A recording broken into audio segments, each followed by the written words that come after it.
I'm here with Jessica Labby and Patrick Wamahoro to discuss Patrick Wamahoro's awesome capstone project, a wheelchair basketball tournament, the first of its kind anywhere around here. And he will discuss his story and talk about how the wheelchair tournament came about. So, Patrick, why don't you tell us all about it?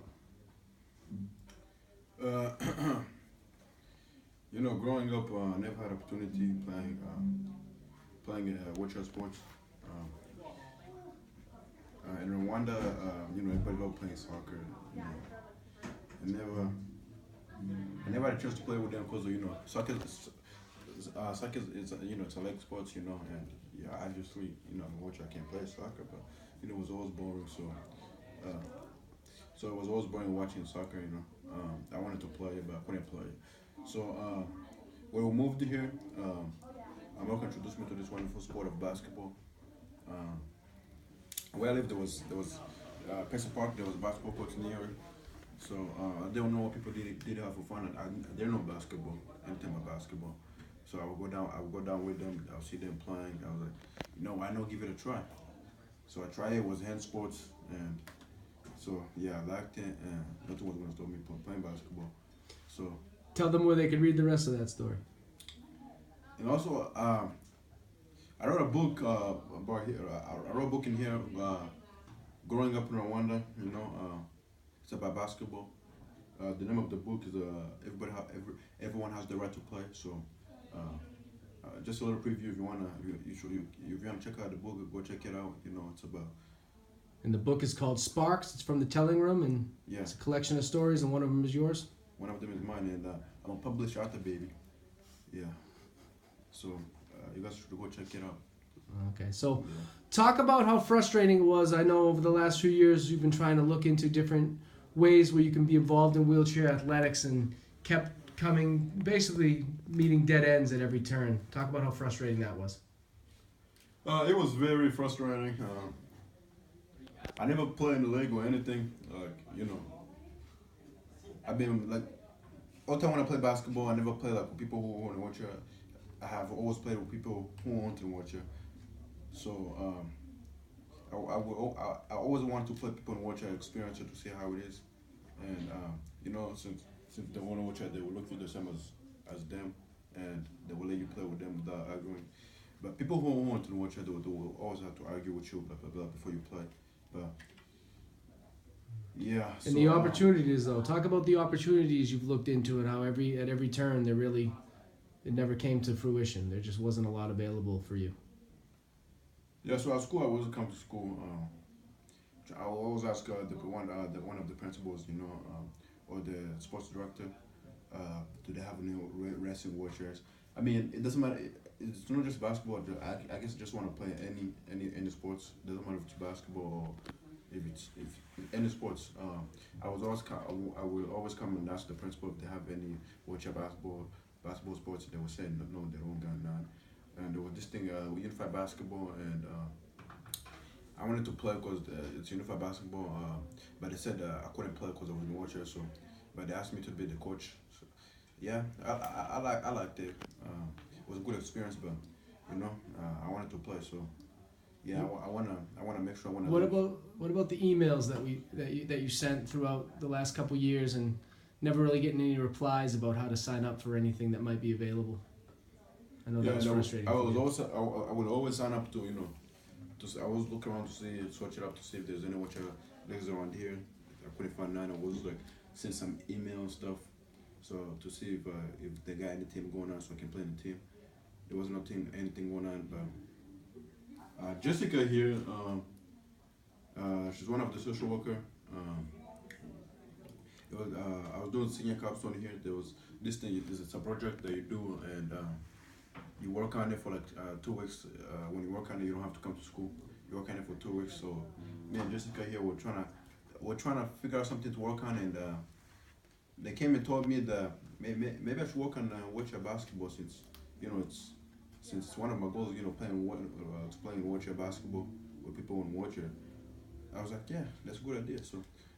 Talk about the process, and I know you have the sticker there about Vast, who ultimately helped you out. Talk about the process of trying to plan the tournament. Yeah, so what we did, man, Jessica, is we did we did a couple of research and we called some people to see we told them what we were doing. They were trying to get wheelchair basketball going on at our school, and basically we're trying to see if we can run any wheelchairs. Uh, some of them will say no, some of them will say maybe, and some of them will say they booked that day. So finally, we called organization name called Vest. We called organization called Vest, and they let us buy some of the wheelchairs. They let us use the wheelchairs, and we told them what we were doing, and then they said it was pretty cool. Um, and they would be happy to help us. So we run some wheelchairs. They let us use the wheelchairs, and they came down with some people who served in the army from the Vest, who were already in the wheelchair. They came down. We played 5-on-5 game, and the whole week what I did was I signed up some kids from there who play regular basketball who want to watch it. I signed up to see if they were interested to play. It doesn't matter if you're in a wheelchair. My project it doesn't matter if you're in a wheelchair.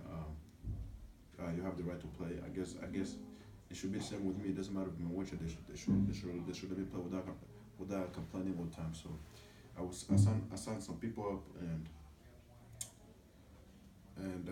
with the Vest since we already had the wheelchair, so I signed some people up and we had a game going on. Some folks from Daring who went to the wheelchair, and some people from the Vest who were in the wheelchair. So yeah, we had some game going on. It was pretty fun. Awesome. And I want to give a big thank to Jessica because she's one of the reasons why this happened. The Vest, that was her idea. So when I think over that. Talk about what you hope for the legacy of this project will be, like the future of it. The future of it, I guess I want Daring. I want Daring to keep. I want this to live on. I want Daring to keep this going. You know, who knows? Maybe after I leave, there might be another kid who's in wheelchair.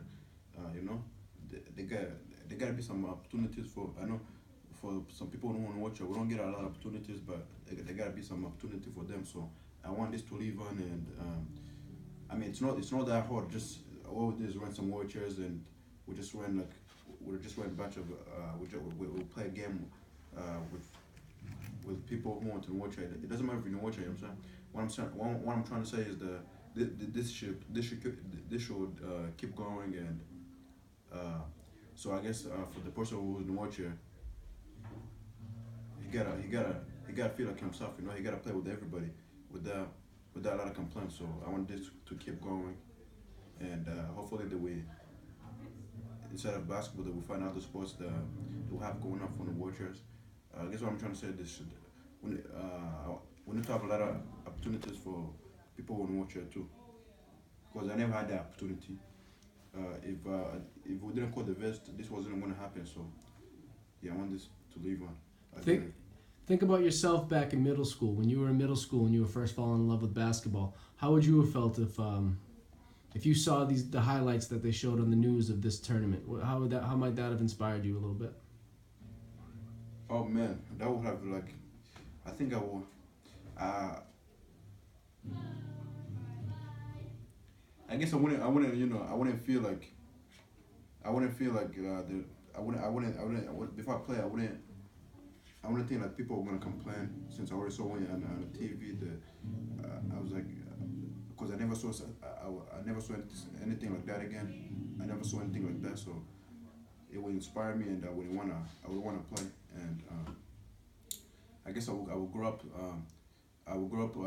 Becoming a better player, because like you can become a better player if you don't know if there's leagues if you don't know that there's leagues out there. So so I guess it would make me work harder, and